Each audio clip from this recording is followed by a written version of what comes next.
कल्पना कीजिए आप अपने घर में सो रहे हैं।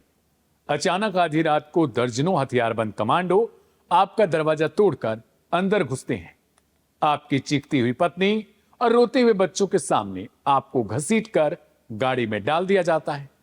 अगले दिन सुबह जब देश जागता है तो अखबारों और टीवी चैनलों पर आपकी तस्वीर होती है। उस तस्वीर के ऊपर बड़े बड़े अक्षरों में लिखा होता है, देश का गद्दार, अल-कायदा का टॉप कमांडर, हिंदुस्तान को दहलाने की साजिश रचने वाला मास्टरमाइंड।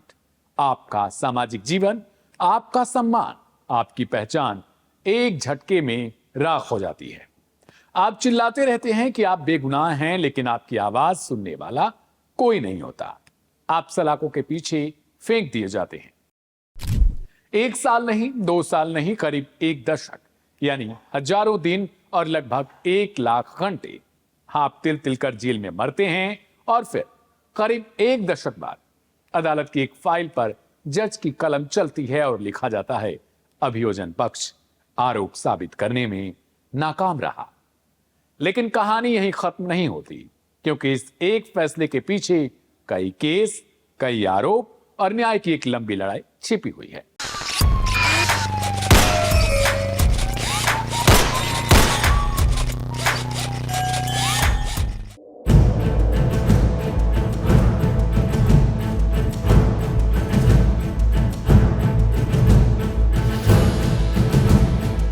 नमस्कार, मैं हूं दिव्यांशु सिंह और आज की क्राइम कथा में आपका स्वागत है।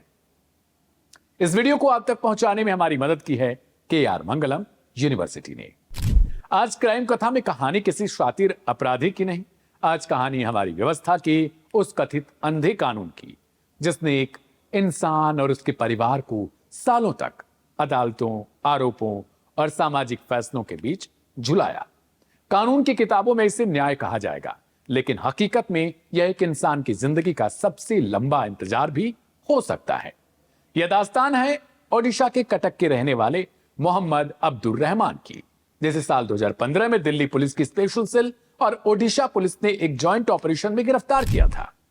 आरोप इतने संगीन थे कि सुनने वाले के रोंगटे खड़े हो जाएं।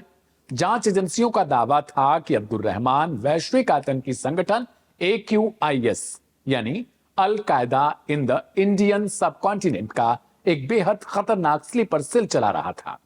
वह युवाओं का ब्रेन वॉश कर रहा था, देश में बड़े धमाकों की प्लानिंग कर रहा था। देश भर की मीडिया ने उसे मोस्ट वांटेड की तरह पेश किया। लेकिन इसी साल के मई 2026 में कटक की एक स्थानीय अदालत ने एक अलग मामले में फैसला सुनाते हुए कहा कि अभियोजन पक्ष आरोप साबित करने में नाकाम रहा। अदालत ने सबूतों के अभाव में अब्दुर रहमान को उस मामले में बरी कर दिया। हालांकि रहमान के खिलाफ दूसरे मामलों में अदालतों के फैसले अलग रहे। यही वजह है कि यह कहानी सिर्फ एक गिरफ्तारी या एक बरी होने की नहीं, बल्कि लंबे ट्रायल, जांच एजेंसियों के दावे और न्यायिक प्रक्रिया पर उठते सवालों की भी है। अब्दुर रहमान आज आजाद हैं, लेकिन क्राइम कथा में आज हम इस केस की परत दर परत खोलेंगे और पूछेंगे वो सुलगते हुए सवाल जो कटक की हवाओं से लेकर दिल्ली के सत्ता के गलियारों तक गूंज रहे हैं। इस खौफनाक दास्तान की शुरुआत होती है दिसंबर 16 साल 2015 की एक रात से। कटक का जगतपुर इलाका, जहां अब्दुर रहमान एक छोटा सा मदरसा चलाया करते थे। वह एक धार्मिक शिक्षक थे।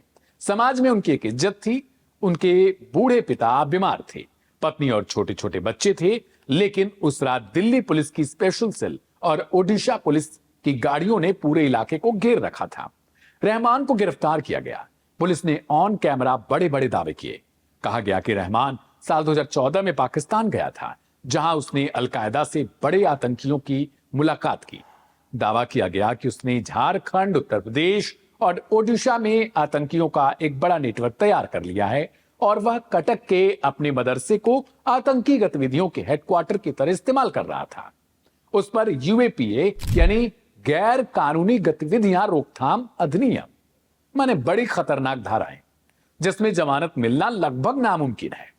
रहमान को पहले कटक की चौधरी बाजार जेल और फिर दिल्ली के तिहाड़ जेल में शिफ्ट किया गया। लेकिन असली टॉर्चर जेल के अंदर नहीं, जेल के बाहर हो रहा था। रातों रात रहमान का परिवार एक आतंकी का परिवार कहलाने लगा। समाज ने उनसे और उनके परिवार से मुंह तोड़ लिया। जिस मदरसे में कभी बच्चों की आवाजें गूंजती थी, वहां सन्नाटा पसर गया। साल बीतते गए, 2015 से 2018 आया, फिर 2022 आया और आखिरकार साल 2026 भी आ गया। करीब एक दशक तक मुकदमे, आरोप और अदालतों के चक्कर लगते रहे। जब यह मामला कटक की एक अदालत में अंतिम सुनवाई के लिए पहुंचा तो अभियोजन पक्ष ने कोर्ट में कुल 26 गवाह पेश किए, लेकिन बचाव पक्ष की जिरह के बाद अदालत ने माना कि उस मामले में आरोप साबित करने के लिए पर्याप्त सबूत ही नहीं है। पुलिस के कई दावे अदालत की कसौटी पर टिक भी नहीं पाए। अदालत ने कहा केवल शक या खुफिया इनपुट के आधार पर आरोप साबित नहीं किए जा सकते। कटक की अदालत ने उस मामले में अब्दुल रहमान को बरी करने का आदेश दिया। अदालत का हथौड़ा बजा और एक लंबे मुकदमे में अब्दुल रहमान को राहत मिल गई। लेकिन जब कोई इंसान करीब एक दशक अदालतों और जेलों के बीच गुजार देता है तो सवाल सिर्फ फैसले का नहीं होता, सवाल उन सालों का भी होता है जो वापस नहीं आने वाले। क्राइम कथा में आज की न्याय की इस राहत पर ताली बजाने का मन नहीं करता। आज मन में कुछ सुलगते हुए सवाल हैं जो इस देश के हर नागरिक को खुद से और इस सिस्टम से पूछने चाहिए। पहला सवाल, अगर किसी मामले में अभियोजन आरोप साबित नहीं कर पाया तो लंबे ट्रायल और सालों की जो कैद होती है उसका हिसाब कौन देगा? दूसरा सवाल, क्या जांच एजेंसियों और न्याय व्यवस्था में ऐसे मामलों की समीक्षा होनी चाहिए जहां मुकदमे सालों दर साल चलते रहते हैं? एक व्यक्ति जेल में तड़पता रहता है, उसकी उम्र खत्म होती रहती है और धीरे धीरे वो अपने उन सालों को गवा देता है और बाद में पता लगता है कि उसने ऐसा कुछ किया नहीं था। और सबसे बड़ा सवाल, क्या हमारा समाज जो किसी पर आरोप लगते ही फैसला सुना देता है, हमारी वो मीडिया जिसने एक गिरफ्तारी के बाद तुरंत ठप्पा मारना शुरू कर देती है, वो इससे सबक लेगी? अफसोस नहीं। अदालत से पहले ही किसी को अपराधी मान लेना कब बंद किया जाएगा? सोचिए जरूर, क्योंकि लंबे मुकदमे और देर से आने वाला न्याय सिर्फ एक व्यक्ति की कहानी नहीं होते, वे पूरे सिस्टम का आईना भी बन जाते हैं। क्राइम कथा में आज के लिए इतना ही। देश और दुनिया की तमाम बड़ी खबरों को देखने के लिए बने रहिए हमारे साथ। नमस्कार, शुभ रात्रि, शुक्रिया।